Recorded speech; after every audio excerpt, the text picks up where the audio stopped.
This is the story of a fisherman named Arav, who took his small boat out to sea to catch fish, just like any other day. But this day was anything but normal. Suddenly, a thick fog surrounded him, and within moments, visibility dropped to zero. Losing all sense of direction, Arav began to drift aimlessly. While wandering, his eyes fell upon a desolate and silent boat floating in the water. Driven by curiosity, he tied his boat to the strange vessel and decided to go inside and investigate. As soon as he stepped onto the boat, he was shocked. The entire boat was empty. No people, no movement, just a strange, eerie silence. Yet, everything inside looked perfectly normal. Fresh food was laid out, clothes were neatly folded, and signs of recent human presence were everywhere. Still, there wasn't a soul in sight. Arav tried to start the boat, but the engine was completely dead. He was baffled to find a lone, empty boat in the middle of the vast ocean. He picked up a pair of binoculars to scan the area, hoping to spot someone nearby, but the thick fog had blanketed everything. Disappointed, he returned to the control room and turned on the radio, intending to call for help. He broadcasted a message. "This boat is stranded at sea. If anyone can hear me, please respond." After sending the message, he decided it was best to head back to his own small boat. But when he stepped outside, his boat was gone. He was absolutely certain he had tied it securely. His confusion turned to shock when he realized that the thick fog surrounding him had suddenly vanished. The sky was completely clear, and it was now high afternoon. Arav couldn't understand what was happening. With no other way to return, he had no choice but to stay on that empty ship. He turned to the maps, desperately trying to figure out where in the world he was and how he could possibly get back home. The problem was, the mysterious ship's engine was completely dead. If Arav wanted to escape, fixing the engine was the only option. He searched the entire ship for a toolbox. After a lot of searching and hard work, he finally managed to fix it. Hearing the engine roar to life brought him a huge sense of relief. The ship was running, and he was slowly starting to figure out his direction. But the danger wasn't over yet. Arav went to the control room to try the radio again, but just like before,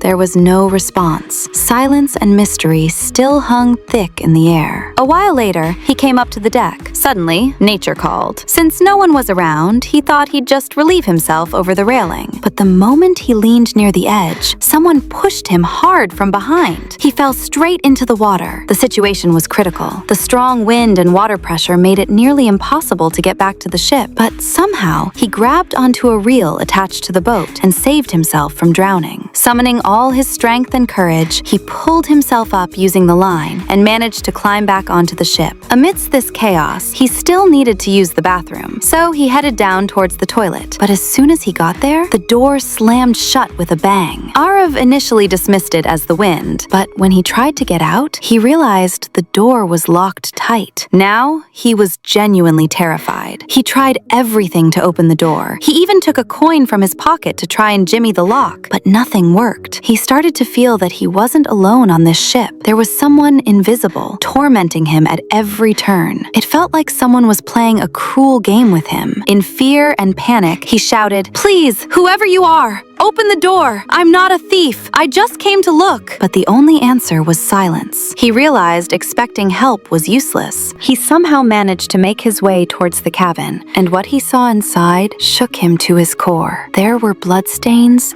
everywhere. The atmosphere was terrifying. Still, ignoring his fear, he picked up a pair of scissors lying nearby and tried to pry the door open, but the lock wouldn't budge. Suddenly, the entire boat began to shake violently, as if impending doom was approaching. Arav was terrified, his heart pounding, unable to comprehend what was going on. Then, he spotted a small window above. Gathering his courage, he climbed up to peek outside. What he saw made his blood run cold. A massive cargo ship was barreling straight towards him. It was on a direct collision course. Arav knew instantly. A collision meant the end. There was no time to think. He had to signal them. Desperate, he ripped off his shirt and waved it frantically through the window, hoping someone on the cargo ship would spot him. But it was no use. No one saw him. The cargo ship was getting dangerously close. Arav realized that if his boat kept moving forward, impact was inevitable. Suddenly, he noticed a rope hanging near the the window. A risky idea flashed through his mind. If he could use the rope to jam the propeller, maybe he could stop the boat. Acting on instinct, he tied the rope securely and threw the other end out into the water. But things went from bad to worse. The rope got caught in the engine's propeller, snapping back with tremendous force. In a freak accident, it whipped inside and wrapped tight around Arav's neck. He started to choke. Gasping for air,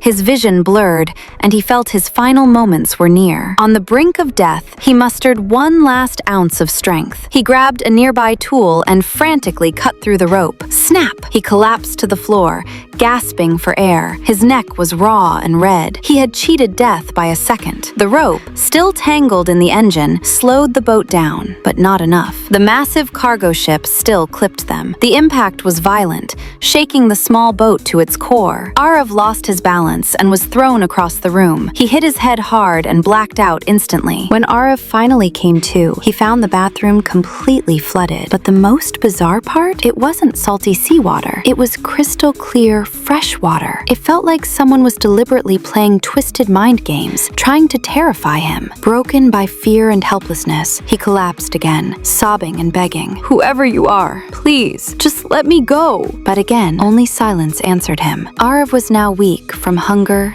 thirst, and exhaustion. Desperate, he turned on the shower and drank greedily, but moments later, the water stopped. Forced by thirst, he moved to the sink to drink, but the moment he took a sip, his face fell. The water had turned salty. He realized instantly there was a breach in the hull. The ocean was flooding in. The ship wouldn't last much longer. Panicked, he tried to open the door, but it felt like someone was holding it shut from the outside. Night had fallen. It felt as if some invisible, sinister force had taken total control of the vessel. The water level kept rising, and Arav's strength was fading fast. Caught between exhaustion and terror, he passed out right there. During the night, a brutal storm hit. Violent waves and winds battered the boat. The ship took heavy damage, and Arav was left severely injured. When he opened his eyes in the morning, the situation was dire. The water had risen to his neck. Only his face was above the surface. He knew he had only moments left to live. Suddenly, he heard a faint click, the sound of a lock opening. Summoning every ounce of strength, Arav turned the handle. The door burst open with a loud bang. The water pressure was so immense that the door ripped off its hinges and crashed down. Somehow, against all odds, he managed to escape the room. He scrambled straight up to the roof of the boat to gasp for fresh air, as the oxygen below was nearly gone. He was now convinced that an invisible force was hell-bent on tormenting him, physically and mentally broken. He watched as the ship continued to fill with water below. Arav knew clearly now that the boat could go down at any second. He made up his mind. He wouldn't stay on board a moment longer. Then, an idea struck him. He took the airbags stored on the ship and the broken bathroom door to construct a makeshift raft. He lashed every rope and joint tightly to ensure the raft would hold up on the water. But building a raft wasn't enough. Before heading out into the open ocean, he needed supplies. He raided the ship for food, water, and essential tools. Once fully prepared, without looking back, he abandoned the ship, boarded his raft, and slowly drifted out into the open sea. After a while, he glanced back. The massive ship was still standing there. Time ticked by. Hours passed. Yet he hadn't drifted very far, nor had the ship sunk, something he was certain would happen within 5 to 10 minutes. Surprisingly, the vessel was still afloat, exactly as he had left it. That's when another thought crossed his mind. If the ship hadn't sunk yet, why not try to fix the leak? If he could patch the hole, perhaps he could continue his journey on this sturdy vessel instead of a fragile raft. With this in mind, he paddled back to the ship. First, he located the breach where water was flooding in and sealed the leak. Then, using pipes and tools, he rigged up a makeshift pump to drain the flooded compartments. Thanks to his improvised pump, the accumulated seawater slowly began to drain out. After fixing the leak and draining the water, he attended to the ship's other damages. He made repairs wherever necessary, even fixing parts of the exterior to prevent any new issues during the journey. Once all the work was complete, he tried calling for help on the radio one more time. He hoped that maybe, just maybe, this time he would get a response. But once again, the radio offered heard nothing but silence. Disheartened, Arav returned to the control room, pulled out the map, and tried to chart his course one more time. He decided to push the boat forward with full power, but the moment he started the engine, the boat didn't move an inch. It felt as if the ship was betraying him all over again. The vessel was dead still in the water, as if it had taken root. The realization pierced right through him. He was completely exhausted. His body was giving up, and his hope was fading fast. Just then, he spotted another ship in the distance, heading his way. In that moment, he felt he had only one chance left to reach that ship using his small raft. Without wasting a second, he jumped onto the raft and paddled towards the ship with all his might. But then, the situation twisted again. That ship suddenly shuddered and began speeding towards Arav, as if someone had deliberately steered it right at him. Terrified, he paddled even faster, but the massive vessel was closing in faster than he could move. Just moments before impact, Arav made a final attempt. He abandoned the raft, diving into the water to swim towards a small boat he saw drifting away. But by the time he got there, the boat vanished right before his eyes. That's when he realized some strange, evil force inhabited this mysterious ship, refusing to let him leave. He swore to himself that no matter what, he would not return to that vessel. But time ticked by. Evening fell, and after hours of treading water, the cold intensified. Dolphins swam beneath him, but the ocean temperature had plummeted. The cold became unbearable. His body was going numb, his strength failing. Forced by survival, he had no choice but to return to the very same ship. He was so exhausted and sick that he couldn't even think straight. Without a word, he went inside, grabbed a blanket, and collapsed into sleep. When he opened his eyes the next morning, only one thought consumed him. Today, at any cost, he had to escape this ship. But now, another shock awaited him. The room door was locked. He panicked